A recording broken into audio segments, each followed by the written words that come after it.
Maria never imagined that the most liberating gesture of her life would demand a sacrifice, confronting the man who stole her peace, her future, and her dignity. She gripped the car keys, her heart pounding heavily in her chest, knowing the road ahead led not to vengeance, but to something far more frightening: peace. For years, hatred was the only thing that kept her going.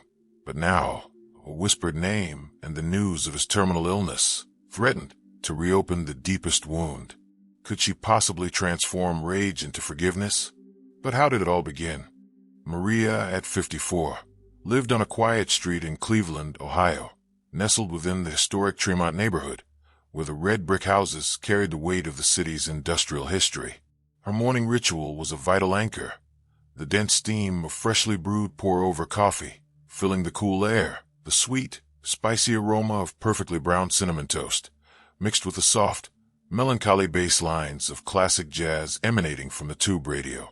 Her antique shop, the Memory Box, was just a few blocks away. The name was literal. Every porcelain trinket, every polished mahogany dresser, held someone else's carefully curated history. It was her sanctuary, a haven of gleaming wood and stacked stories that, ironically, offered more comfort than her own. Maria smiled warmly at customers, a facade of a reliable, cheerful proprietor. But behind that professional veneer lay a cold, chilling pain, a deafening echo of the life that should have been. For years had elapsed, yet the trauma felt like yesterday. It wasn't merely a monetary sum that Arthur had stolen. The financial fraud, executed with surgical precision and chilling callousness, had wiped out the future she and her late husband, Thomas, had meticulously planned.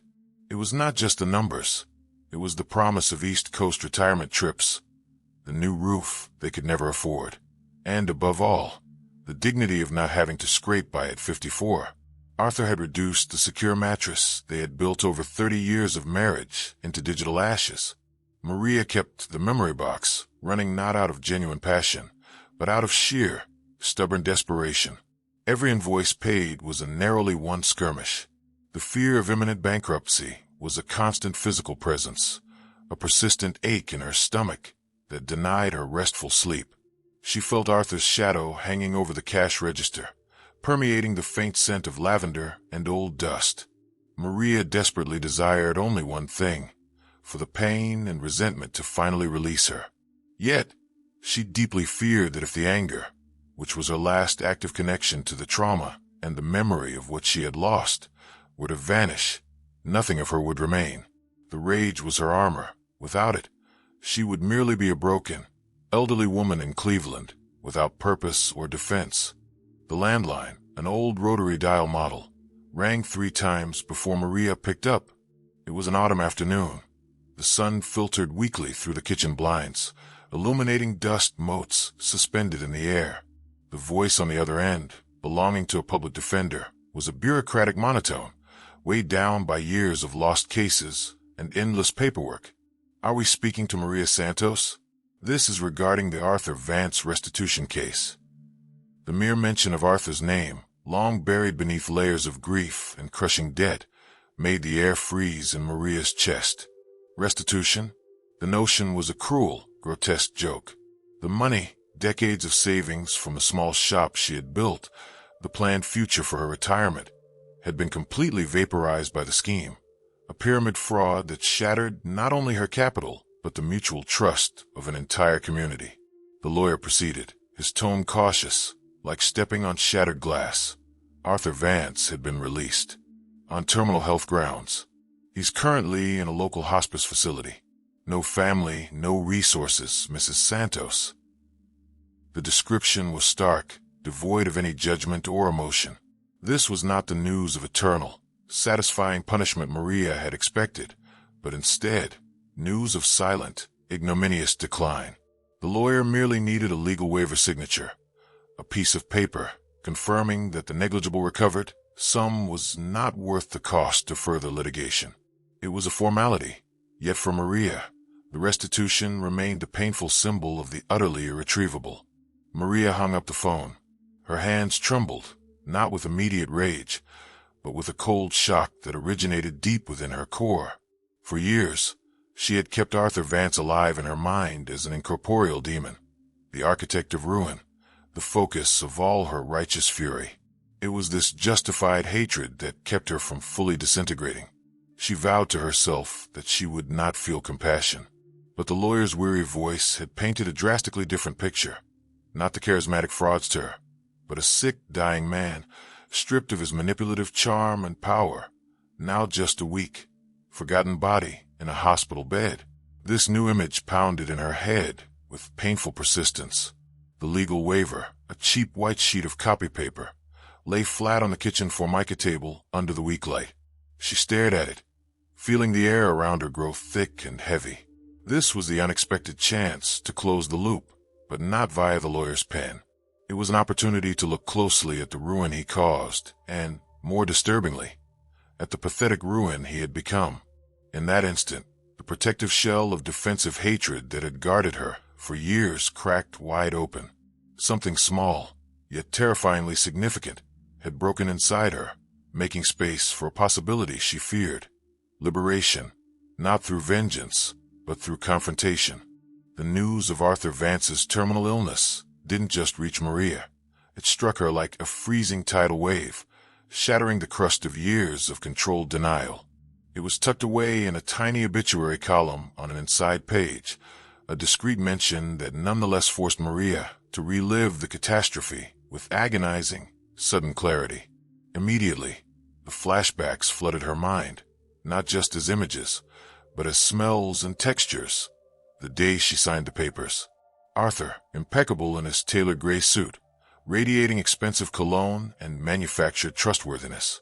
She met him at church, a brother in Christ, who spoke of ironclad investments and prosperity during a period of widespread economic anxiety, the post-recession years when many, like her, desperately sought a safe financial anchor for old age.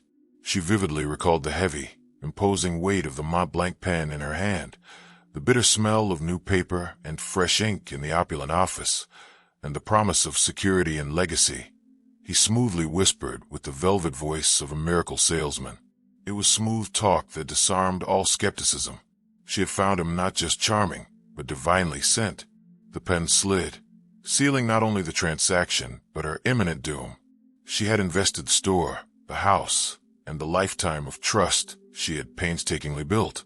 However, the cruelest memory was of her husband, John's deathbed, just months after the scam broke nationwide.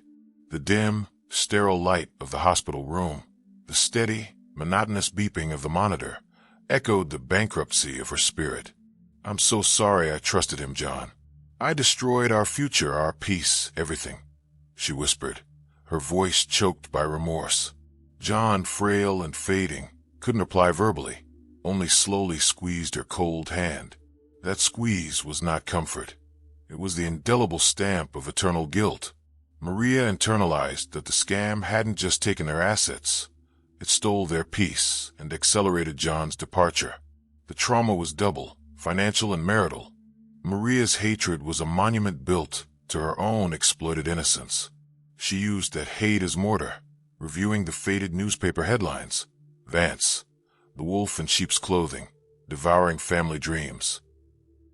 The resentment molded her, making her strong enough to survive, yet cold as granite. She erected an emotional wall so high that the outside world barely penetrated her solitude. Now the thought that Arthur was dying felt like incomplete, empty justice. It delivered none of the brutal satisfaction she had fantasized about.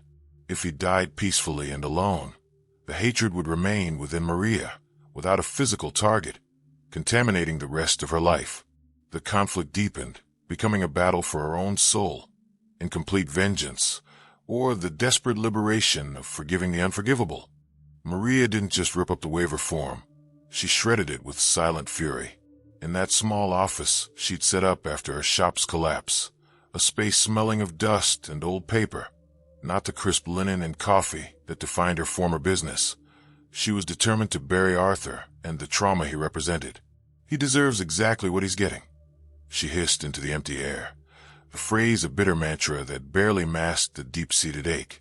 She tossed the torn pieces into the wastebasket, feeling the fleeting satisfaction of one who shatters a mirror, knowing the shards remain. But the quiet order of her world was invaded by fate, disguised in routine. One morning, flipping through the local newspaper, a habit maintained since youth, valuing the physical weight of printed news, Maria paused. A small, almost overlooked obituary mentioned the passing of a patient in the St. Jude Palliative Care Wing. She typed the hospital's name into her tablet. The cold, blue glow of the screen illuminated her tired face.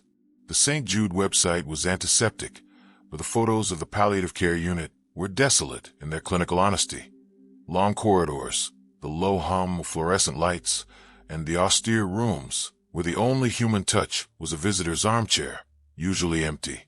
The image of Arthur, the man who had dismantled her future with the same coldness he signed checks, wasting away alone in one of those rooms, without the dignity of a friendly hand, pierced her armor.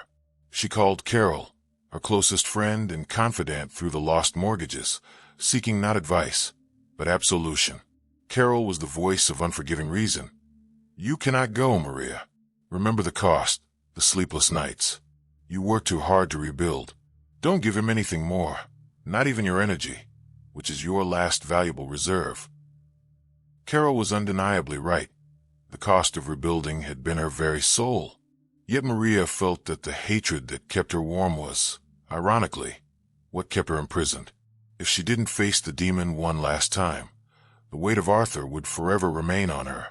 She drove to the vast, desolate hospital parking lot on a gray, rainy afternoon. The rain fell like curtains, blurring the windshield. She switched off the engine. The resulting silence was a physical weight. 20 minutes stretched into 40. Her fear was not of his illness, but of her own paralysis. She could feel the resentment hardening her muscles, a cold knot in her stomach. In a sudden rush of memory, she saw herself shaking his hand, trusting him, as he smiled, sealing the fraud. Panic overwhelmed her. She abruptly threw the car into gear and fled the hospital grounds, feeling not just like a coward, but the worst kind of prisoner, the one who, when faced with the key to her own cell, chooses to run back toward the isolation of familiar hate. The failure to commit to the hospital visit was more than an omission. It was the sharp precipice into the dark night of the soul. The days that followed were saturated with an oppressive gray. Maria felt a constant, physical weight on her chest, a dull ache that radiated into the back of her neck and robbed her of sleep. Her shop, once her sanctuary of resilience and memory, had become a psychological minefield, where every small mishap was magnified into a personal catastrophe. The porcelain vase incident was the peak of this downward spiral. A clumsy customer accidentally knocked over a delicate blue and white porcelain jar, an antique piece Maria had acquired on a trip with John. Instead of exhibiting her usual patience and grace, Maria erupted, her voice harsh and distorted by months of unprocessed bitterness. "You have no regard. This shop is all I have left." The customer fled, utterly shocked. Maria stood amidst the dust and porcelain shards, horrified by the cruel stranger she had become. That evening, the house felt cold, regardless of the temperature outside. She settled into John's favorite armchair, the worn leather faintly exuding a subtle, comforting scent of old tobacco and lavender. All around her, silver-framed photographs of John smiled, stark reminders of the life Arthur had stolen. It wasn't just bank numbers or an account balance. It was the promised security, the planned retirement, the very legacy of the shop that kept their memory alive. She touched one frame, the glass cool against her fingertips. It was then that the truth, cold and sharp as a scalpel, struck her. She realized hatred wasn't a weapon aimed at Arthur. It was a tourniquet wrapped tightly around her own heart. Rage, Maria finally admitted, was a self-administered poison, distilled daily in lethal doses that corroded her inner peace. Arthur's sick, pale, and defeated face flashed through her mind. She saw he was already fading, paying his price. What was she waiting for? She recalled the gentle voice of her therapist years ago. Forgiveness is not a gift to the offender. It is freedom for the captive. Maria was the captive. The financial trauma had not just stolen her future. It had erected concrete and icy walls around her spirit. By denying Arthur the opportunity for redemption, She was condemning herself to perpetually carry this anchor of resentment. The tears finally came, not a controlled sniffle, but a violent, racking sob that shook her entire frame. For the first time in months, Maria wept for the victim who had become a hostage to her own vengeance, rather than for the victim of the fraud. She cried for the Maria that hatred had disfigured. The universe did not owe her vengeance. She saw clearly it owed her peace. And peace, she finally accepted, would only arrive with acceptance and final forgiveness, the only key to freeing her soul. It wasn't an abrupt shift. It was a slow, deliberate dawning. The following morning, the silence in Maria's store was profound, mirroring the internal clutter she had been trying to ignore. She forced herself into the back storeroom, where dust coated the heavy box labeled Memories That Hurt. The scent of aged paper and dried lavender, mixed with the mustiness of the past, hung heavy in the air. The oak keepsake box, a gift from her father on her 18th birthday, held the brittle echoes of a life Arthur Vance had nearly extinguished. Sifting through yellowed letters, faded photographs, and brittle newspaper clippings, her fingers landed on something heavy and cool. Her grandmother, Elena's Bible.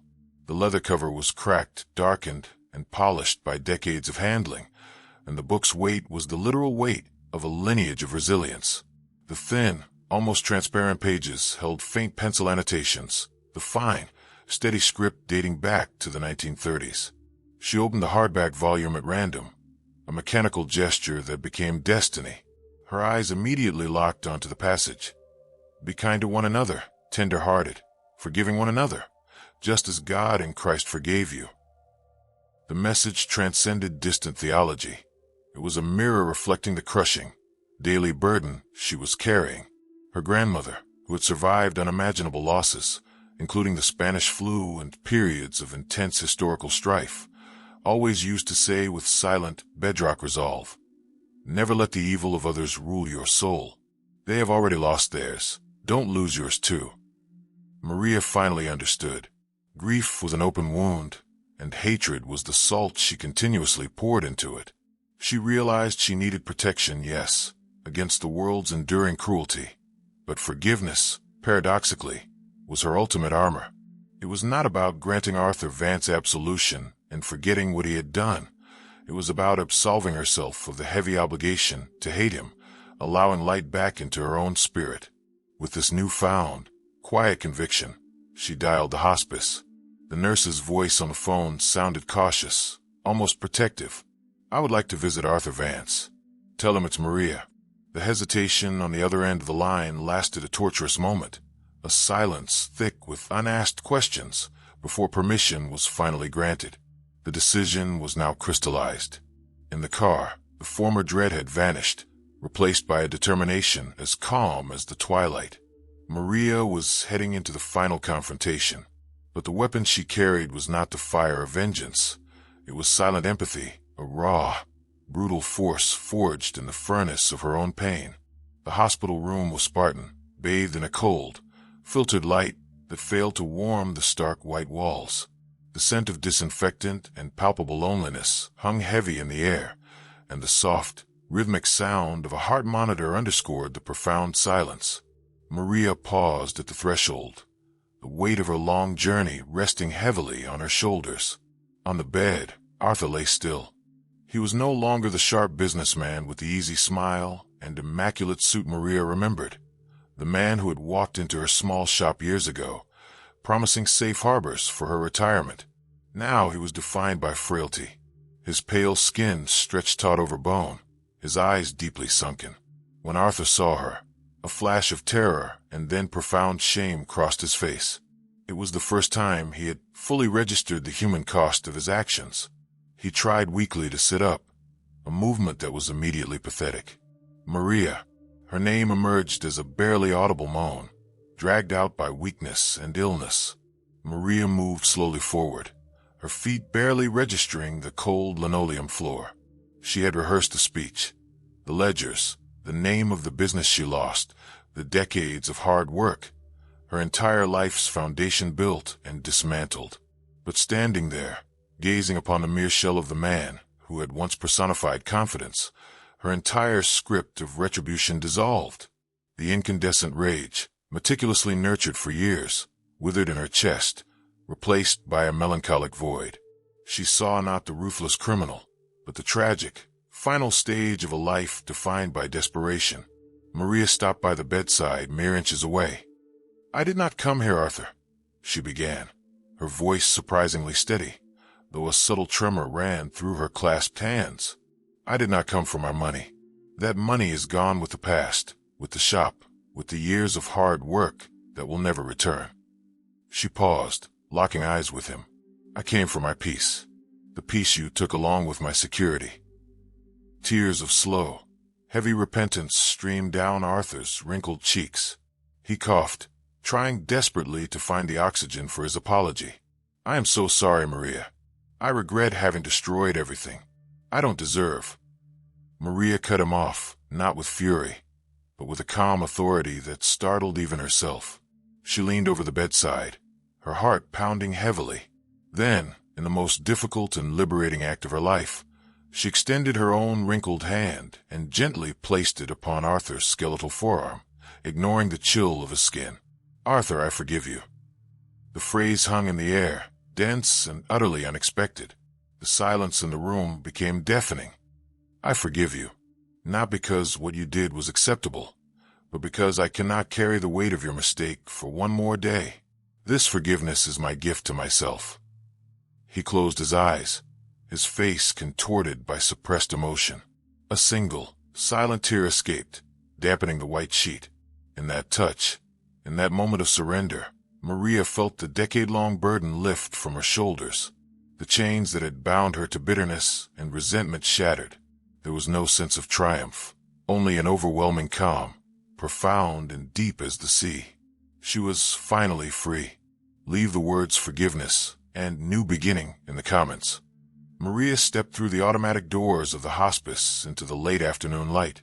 The November air was cool and heavy, but she felt anchored, not chilled. The feeling of leaving that place was not one of fleeting lightness, but of weight relocated, a different gravity pulling her firmly to the ground. The unsustainable, corrosive weight of hatred had been replaced by the solid weight of wisdom. A hard, sturdy wisdom, forged in the iron of emotional sacrifice, which reminded her that forgiveness was not Arthur's amnesty, but Maria's writ of release. She stepped off the gray concrete sidewalk, feeling the weak sun on her face, a sensory memory that would remain etched. 2 weeks later, Arthur's brief, discreet obituary appeared in the less-read pages of the local paper, a fact Maria would only discover months later, by chance. She didn't even need to be notified. The story was closed, not by his death, but by her decisive action in that silent room. The thread connecting them, woven of resentment and debt, had been severed by her own hand. Arthur's end brought her no joy, only the respectful silence owed to ghosts who finally find rest. Maria's life, starting that day, changed subtly yet profoundly. Her shop, the memory box, did not just sell antiques. It now radiated its owner's purpose. The light pouring through the storefront windows was no longer absorbed by the dust of bitter memories. It bathed the objects, a 1930s brooch, a cookbook dated 1965, with a newfound glow. Regular customers noticed her serenity. It wasn't a forced smile, but the relaxation of the musculature around her eyes, the upright posture of someone no longer carrying an invisible burden. Maria, who had previously skirted any mention of finance, began speaking openly about the fraud, not with the choked voice that trembles when recounting trauma, but with the steady cadence of someone narrating a lesson mastered. The fraud ceased being the shameful stain hidden in her ledgers and became the ground zero of her resilience. She understood that the most devastating loss hadn't been the numbers taken from her account, but the entire years, the summers and Christmases, she had wasted, allowing bitterness to become the sole filter through which she viewed the world and the people she loved. With this clarity, Maria found a visceral purpose. She joined community support groups and began counseling other elderly victims of financial schemes, often speaking in the same aging, musty auditoriums where hope was hard to find. She transformed her pain into service, rebuilding bridges where the scammer had burned everything down. She was no longer a passive historical victim. She was an active survivor wielding the torch of preventative knowledge. She finally grasped that the most important second chance life offered her was not recovering the money, but the chance to forgive herself for having been naive, and, equally crucial, the chance to forgive the other for causing such pain. This newfound wisdom would never reverse the irreparable financial loss, but, infinitely more valuable, it healed her soul. Maria proved, not just to herself, but to all who witnessed her tranquility, that true wealth lies not in bank accounts, but in the non-negotiable freedom of the spirit. Maria's journey reminds us that forgiveness doesn't erase the past, but it liberates the future. If this story of overcoming hardship and grace touched your heart, and if you, like Maria, believe that inner strength is our greatest wealth, please consider subscribing to our channel. Join our community of wise hearts, where we celebrate second chances and human resilience. Your support helps us continue sharing true stories that inspire hope. We want to hear your voice. Tell us in the comments, what part of this journey of forgiveness resonated the most with your own life experience? Your wisdom is valuable. Thank you for sharing this moment of reflection with us. May you find the peace that Maria finally found.